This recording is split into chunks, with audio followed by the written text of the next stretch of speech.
Et voilà un autre projet qui lui bouscule tant il touche à l'intime. Le débat sur l'aide à mourir va bientôt commencer à l'Assemblée. Débat médical mais aussi philosophique. Comment évaluer les demandes? Quelles limites? Certains parcours nous rappellent aussi toutes les attentes, comme l'histoire de la franc-comtoise Paulette Guinchard, l'ancienne secrétaire d'État qui a fait le choix de partir mourir en Suisse, tant elle n'avait justement pas le choix. Reportage poignant signé Stéphanie Bourgeot et Florence Petit.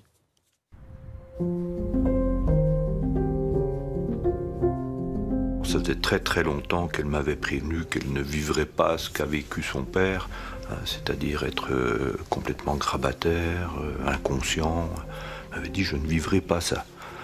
Donc ça fait très très longtemps qu'elle avait dans l'esprit de ne pas aller au bout naturellement, quoi.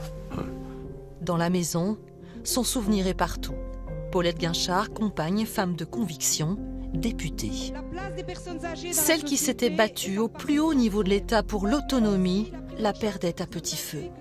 Et parce que le pays pour lequel elle avait tant fait ne l'y autorisait pas, elle a programmé sa mort en Suisse. Une volonté personnelle, saluée comme un choix politique. Militante jusqu'à son dernier souffle. Avec son fils, on lui tenait la main. On lui parle, on se sourit. Pour moi, il n'y a pas à hésiter. Il faudrait qu'on puisse accompagner des gens qui veulent se suicider. À quel point doit-on désirer mourir pour en avoir le droit? Qui peut donner la mort à qui et à quel moment? Le débat quasi philosophique qui s'engage à l'Assemblée nationale bouscule toutes les convictions. Est-ce que accompagner quelqu'un qui s'administrera ou absorbera un produit létal est encore un soin? On ne s'en est pas rendu compte, mais on permet à des gens de vivre sans pouvoir guérir très longtemps.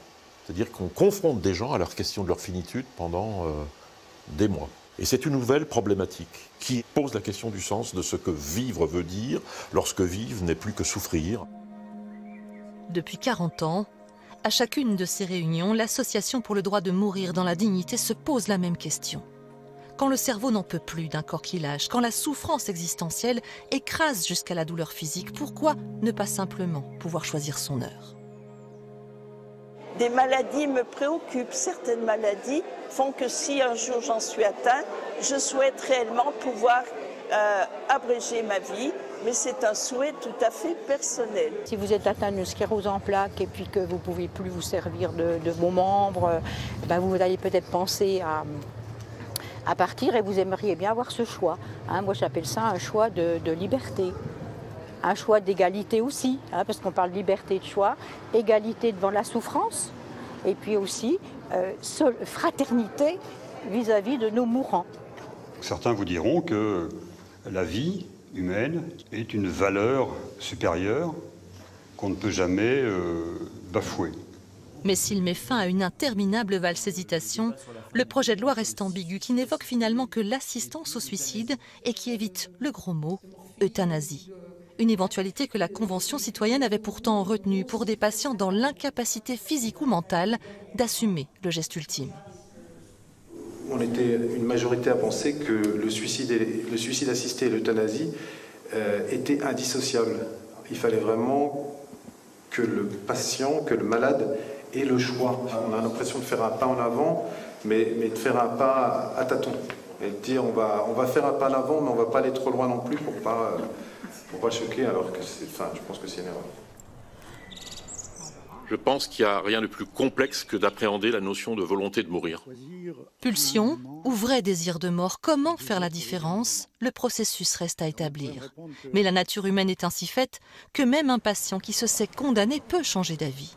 Et puis, il y a les risques de dérive, de scandale, comme en a vécu le CHU de Besançon début 2000. Pour le professeur Aubry, la loi doit donc protéger le personnel soignant de l'ambivalence ultime. C'est la raison pour laquelle on différencie bien la question de l'euthanasie de celle de l'assistance au suicide. Le médecin sera très peu impliqué, si ce n'est dans l'évaluation de la demande, mais pas dans l'acte. Et ça m'apparaît à la fois respectueux des soignants et à la fois respectueux des personnes malades en grande souffrance existentielle. Autre difficulté majeure, déterminer le profil des patients. Des malades incurables condamnés à moyen terme, la notion est vague, qui abandonnerait aujourd'hui encore Paulette à son triste sort. Elle avait peut-être une espérance de vie, peut-être encore 10, 15 ans, peut-être 20 ans.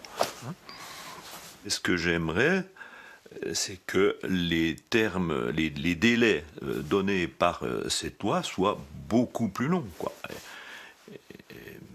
C'est-à-dire qu'on puisse en finir, même si l'espérance de vie peut être encore calculée en années. Exactement, qu'il n'y ait pas de limite prévue. Quelle leçon tirer de la mort de Paulette Guinchard? Que retiendra le législateur dans son texte final? Nombreuses sont les attentes sur un sujet vital, s'il en est.